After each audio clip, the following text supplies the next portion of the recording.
Halo Sobat Teknologi, selamat datang kembali di podcast Bicara Teknologi bersama saya, Ismet. Di sini kita akan kupas tuntas tren teknologi yang akan mengubah cara hidup kita dan terkadang nggak bisa kita pungkiri ya, ini bisa mengubah cara kita bekerja sehari-hari. Hari ini topik kita sangat seru, kita akan bicara tentang generative AI, tapi AI-nya kita nggak bicara tentang teks ya mas ya, nggak bicara tentang teks, kita nggak bicara tentang chatbot atau kita akan masuk pembahasan ke dunia visual dan video yang sekarang saya rasa lagi rame banget ya, lagi meledak banget. Udah hadir bersama kita kali ini Mas Erik Purwoko, beliau adalah expert di AI strategi. Apa kabar Mas Erik? Kabar baik nih Mas. Nah, sekali bisa ngobrol di sini ya. Topik visual AI ini memang lagi seksi-seksinya nih ya, dibahas di mana-mana ya. Iya benar sekali Mas Erik. Setahun terakhir ya, nggak setahun lah ya, mungkin beberapa waktu terakhir ini rasanya AI itu udah bisa bikin apa aja ya. Dari gambar, kayak foto, sampai jadi video pendek. Bahkan kadang saya juga agak bingung, ini AI atau bukan gitu ya. Kayak kemarin kan kejadian banjir tuh di Jakarta, tiba-tiba ada buaya di tengah jalan, itu dipelintir tuh berita. Wah, buaya naik ke darat gara-gara banjir Jakarta, itu kayak realistis banget itu videonya. Tapi wah ini sih udah AI, makanya saya pikir luar biasa sekali ya AI untuk di pengolahan video ini. Menurut Mas Erik ya, kita ini sebenarnya udah sampai di tahap mana sih Mas dalam evolusi AI visual ini Mas Erik? Pertanyaan yang bagus Mas Ismet. Jadi sebenarnya sekarang ini kita sudah lewat dari fase AI itu cuma buat main-main, gitu ya. Dulu kita bisa lihat ya, AI digunakan ya paling generate gambar-gambar yang lucu-lucu, aneh-aneh gitu ya. Sekarang kita udah masuk ke dalam tahapan mungkin kita bilang precision creativity. Industri itu udah mulai nuntut AI untuk bisa memahami konteks, gitu ya.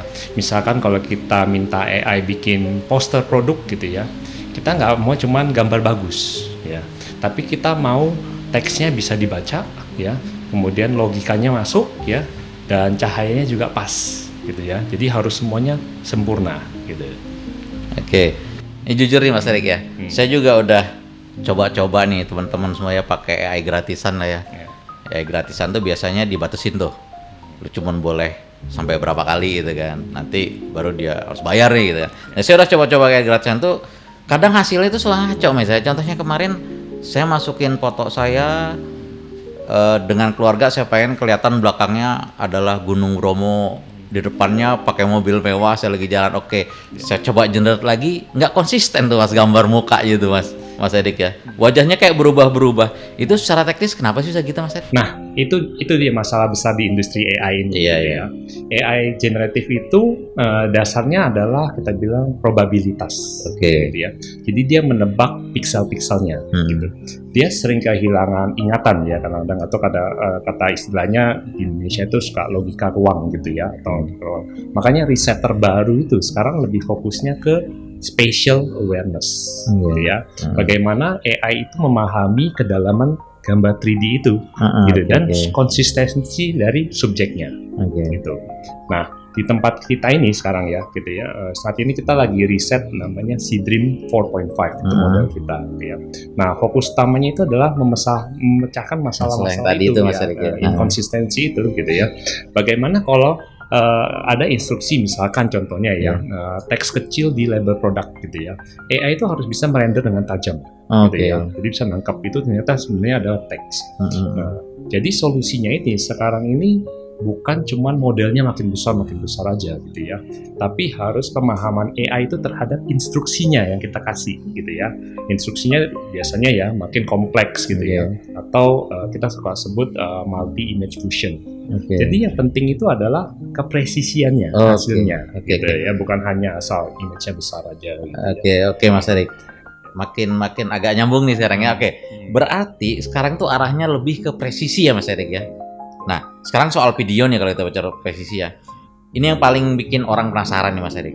Dulu video AI itu cuma bikin gambar ya goyang-goyang lah, kemudian ada anak bayi joget-joget, itu sebenarnya hanya foto gitu kan. Tapi sekarang kayaknya kita bisa mendirect AI jadi kayak sutradara film gitu Mas Erik ya. Gimana bisa seperti itu Mas Erik? Betul sekali. Jadi sekarang tantangan video itu memang lebih sulit gitu ya, karena ada yang namanya istilah temporal consistency. Oke. Ya.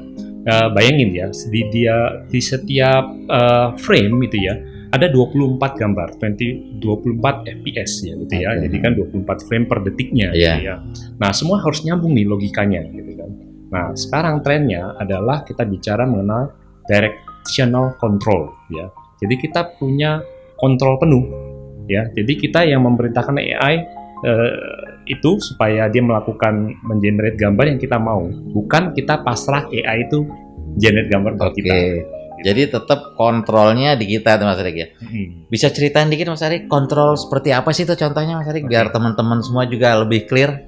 Nah, misalnya kontrol satu apa ya, kita bilang emosi gitu ya. Nah, jadi di model video terbaru ini yang kita pelajari seperti Seedance-nya kita ya gitu ya, kita bisa kasih instruksi lebih detail. Nah, jadi karakter ini contohnya gitu ya, harus mulai dari wajah datar lalu tersenyum tipis gitu ya. Yang tipis terus kita tambahkan lagi yang tulus gitu ya. Gitu ya. Atau kontrol kamera gitu ya, seperti pan, tilt, zoom gitu ya. Nah, jadi creator konten itu nggak cuma dapat video random yang seperti yang ya saya pasang dengan AI gitu ya, tapi kita bisa ngatur shot strukturnya. Strukturnya yang mereka mau bikin seperti apa, semua dimasukkan ke dalam prompt itu.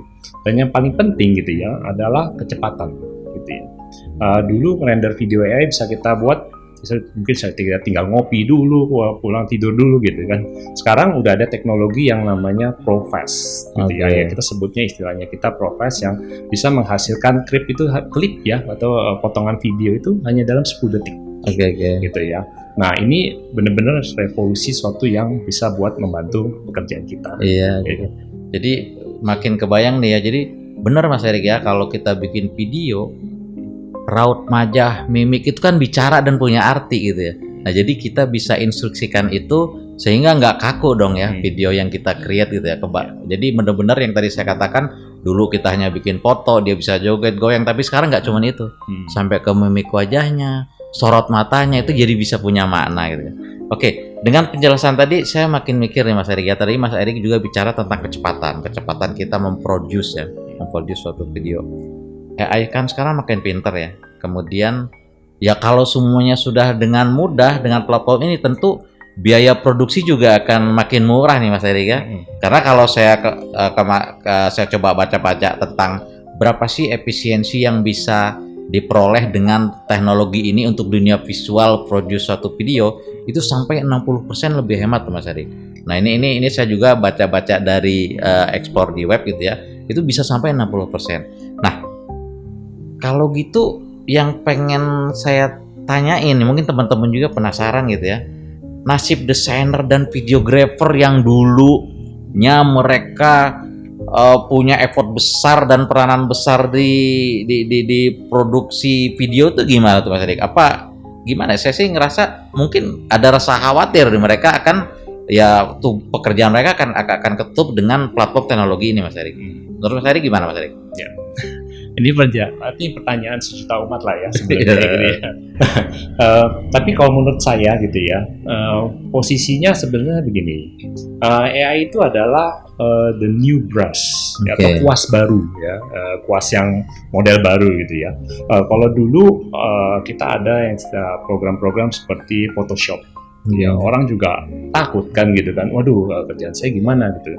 Tapi malah Photoshop itu malah menjadikan suatu alat supaya orang-orang atau desainer-desainer itu menjadi lebih kreatif. Gitu ya. Nah, AI itu basically menghapus tugas-tugas teknis yang membosankan. Ya, contohnya apa?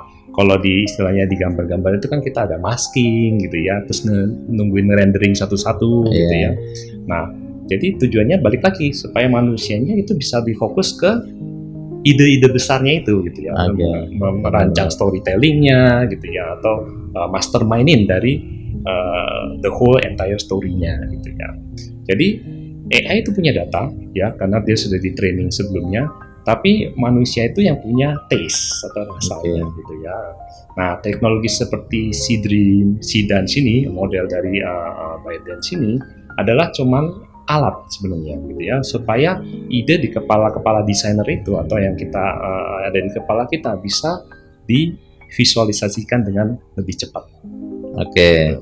Ya kalau kebayang ya teman-teman peranannya si tim tadi teknologi yang ada sekarang, ya kayak tadi kan Mas Erik bilang, dulu ya saya ingat Mas Erik ya, kalau saya mau buat video itu ngerender aja tuh bisa ditinggal ngopi, kadang tidur dulu, dilihat hasilnya, waduh kayaknya nggak gini, render ulang. Harusnya pekerjaan dulu yang bisa di take over sama platform teknologi yang sekarang gitu Mas Erik. Jadi pekerjaan yang membosankan itu yang bisa dibantu oleh mereka. Jadi kembali nih kuncinya adalah kolaborasi antara AI dengan kita gitu ya. Kolaborasi ini yang paling penting. Jadi manusia tetap yang pegang setirnya, AI yang jalankan mesinnya, begitu ya Mas Erik ya? Betul. Jadi kalau di topik ini gitu ya, apakah AI menggantikan manusia? Saya selalu bilang lebih ke kolaborasi gitu ya. Jadi kita itu mesti yang mengendalikan atau menjadi pilotnya dari AI tersebut gitu ya. Jadi siapa yang cepat beradaptasi dengan tools inilah, mereka nanti yang kedepannya akan lebih maju ya atau menang di industri kreativitas masa depan. Oke. Jadi obrolannya makin membuka mata kita nih Mas Erik ya teman-teman sobat teknologi. Intinya kita tuh nggak perlu takut sama AI Mas Erik ya. Justru kita perlu pelajari sih gimana cara kita mendirect AI ini biar jadi asisten pribadi kita yang super canggih, yang tentu akan banyak membantu pekerjaan kita khususnya di produce video ini gitu Mas Erik ya. Betul. Ya, jadi buat teman-teman yang penasaran gitu ya, coba dieksplor aja gitu ya, kita saja teknologi seperti yang dikembangkan oleh Byte Plus ini ya, memang tujuannya untuk mendemokrasi kreativitas supaya semua orang bisa bikin konten selevel profesional gitu ya. Tapi dengan catatan dengan biaya yang masuk. Iya betul. Ya kebayang sih sekarang bikin konten, kalau dulu harus ada yang bikin skrip, harus ada sutradara, harus ada pengarah ini, gaya lah segala macam, dan tentu butuh waktu yang banyak dan resource yang besar. Kalau sekarang dengan pemanfaatan teknologi ini itu sangat efisien gitu ya. Bahkan cukup dengan 1-2 orang bisa konten kreator bisa buat video yang jauh lebih bagus gitu ya, karena dengan platform teknologi AI ini khususnya di video ini. Luar biasa ya ngobrol-ngobrol santai kita dengan Mas Erik ini. Thank you banget Mas Erik, kita udah berbagi insight semua hari ini. Terima kasih Mas Erik ya. Sama-sama, terima kasih udah diundang hari ini. Oke Mas Erik. Sobat teknologi, sampai jumpa di episode Bicara Teknologi berikutnya. Tetap kreatif dan terus eksplorasi. Saya Ismet, salam, ciao.